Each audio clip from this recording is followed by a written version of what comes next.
Coming up, we'll talk a busy stretch ahead for the All-Stars, a new toy for the World of Outlaws, Buddy Kofoid's ARCA crash, and apparently Dirt Tracker shirts are too controversial for Facebook. Let's go.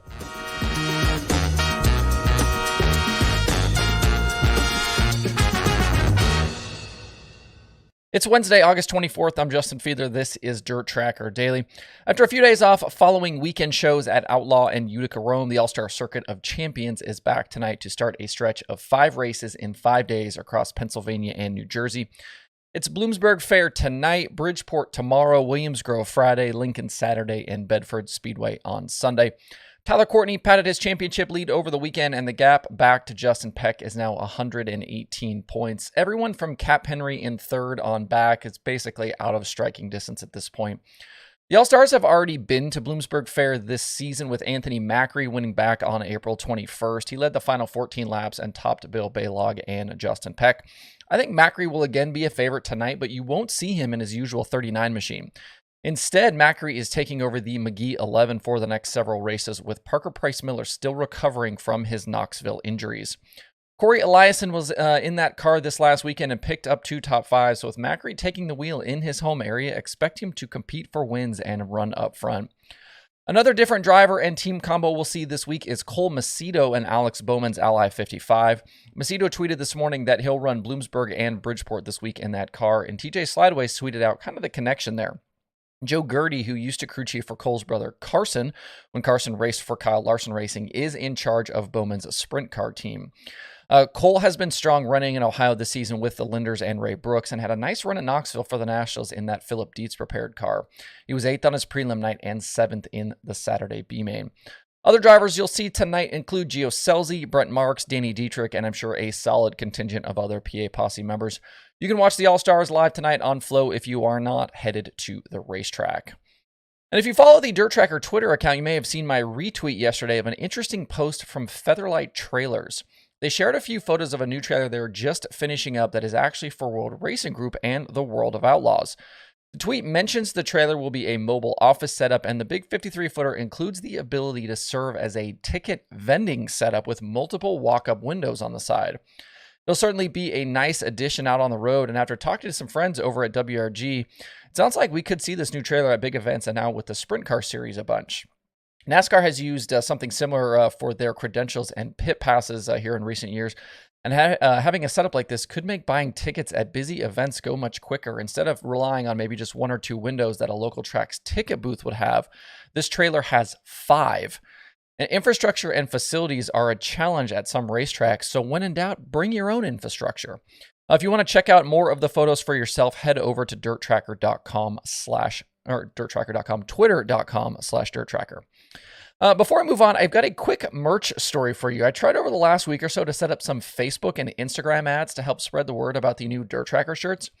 Somehow, though, through the process of doing that, my ads were rejected and my ad account has been disabled. I have no idea why. I twice submitted a request for review and both times was given absolutely no explanation as to what I did wrong. So apparently my Don't Tell Me There's No Passing in Sprint Car Racing and Dirt Late Model Championships Matter shirts are just too controversial for Facebook. I guess for you guys on the plus side, you won't be spammed with Dirt Tracker ads while you're on those platforms. So I guess instead of using ads, I'll just continue to periodically mention the shirts and decals here on my show and on my social media channels. If you want a shirt that's too hot for Facebook, head over to shop.dirttracker.com. I've had a few people ask me this week about the ARCA race from Sunday on the dirt at the Illinois State Fairgrounds. I didn't talk about it earlier this week because I didn't figure there were too many out there who really cared about it. And normally when I mention things like ARCA or the Truck Series or NASCAR in general, people just don't care and I get comments about it, so I didn't talk about it.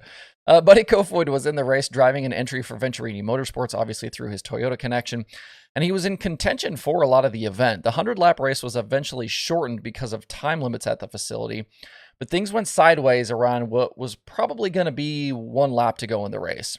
The lap car of Bryce Hageberg, had issues on the front straightaway, actually hitting the outside wall, and he slowed dramatically right in front of the leader, Jesse Love, and Kofoid, who was running second. Love was able to duck low to avoid the stricken car, but Kofoid didn't see him until it was too late and absolutely piled into the back of the 12 car. If Buddy wasn't full speed at that moment, he was pretty damn close. Both drivers were okay, but both cars were destroyed, and the incident basically ended the race. Love was the winner, and Kofoid was scored second because officials did not count that final lap after all of that. Buddy said afterwards that the windshields and the glare made it really difficult to see kind of riding behind Love. There was a little bit of dust, and so he just couldn't see when the car of Hageberg was, kind of coming down the racetrack. Definitely an unfortunate situation, but one that happens fairly often in ARCA. The level of cars and drivers varies wildly from the front of the grid to the back, and the speed differentials are really large. For example, at the end of that race on Sunday, only 3 of 21 cars in the field were on the lead lap. Looking at this week, although Buddy walked away from the incident, it seems as though he's going to take a few days off from racing. He was scheduled to be in Pennsylvania with the All-Stars, but that Crouch Motorsports team he's been driving for tweeted yesterday that they will now not be in attendance. Jeremy Elliott also mentioned it in his top 50 over at SprintCarUnlimited.com. Hopefully we'll see Buddy back in action soon. We are still about a week and a half away from the next USAC midget race where you would expect Kofoid to participate as he's working to defend his championship from last season with Keith Kunz. Up in New York tonight, the Super Dirt Car Series is at Ransomville Speedway for the Summer Nationals. Big block modified portion of the night will feature a $7,500 to win main event, and Matt Shepard comes in hot, having won 4 of the last 5 series races. He's also seized control of the championship, bringing a 95-point advantage into tonight's racing. Matt Williamson is second in the standings, and Ransomville is a place where he's been fast this season in 358 modified competition. He does need to add some more good finishes to his 2022 tally, though, if he's going to have any chance of running down Shepard for the championship. Behind the top 2, things from 3rd to 6th are tight with Jimmy Phelps, Anthony Perego, Max McLaughlin, and Mark Johnson, all only separated by 40 points. Besides the series regulars, we'll also have a Stuart Friesen and Eric Rudolph sighting tonight. If you want to watch on the internet, Dirt Vision will have tonight's live stream. A couple of show notes before we shut it down for today. I'm doing a Fresh Conversations interview later today. It should be on the YouTube channel and podcast feed, either later tonight or early tomorrow. I'm also working on another interview for next week, and this will most likely be the first repeat guest we've had on Conversation, so stay tuned for that one. Definitely got some cool extra content coming your way over the next several days. And if you want to start sending in questions for a future mailbag episode, you can drop them in my inbox at info@dirtracker.com. That's DIRTRACKR.com. If you want more dirt racing audio this week, Loud Pedal is talking the High Limit Open. Passing Points has Ryan Haas-Mers. QuickTime has Tasker Phillips. TJ Slideways has Danny Sams. And there are new episodes of the Dirt Reporters, the Dirt Nerds, Dirt Tracks, and Rib Racks, and Wednesdays with Wayne. To see the full list of shows and episodes, head over to dirttracker.com/podcasts. And there is some good action on the streaming services today if you are looking for something to watch. Dirt Vision has the aforementioned Super Dirt Car Series from Ransomville. They've also got weekly micro racing from Millbridge. Flow Racing has the All-Stars from Bloomsburg Fair and Flow 24/7, and Speed Sport has IAMCA Racing from Buena Vista. To see the full daily streaming schedule with links to watch, check out dirttracker.com/watch tonight.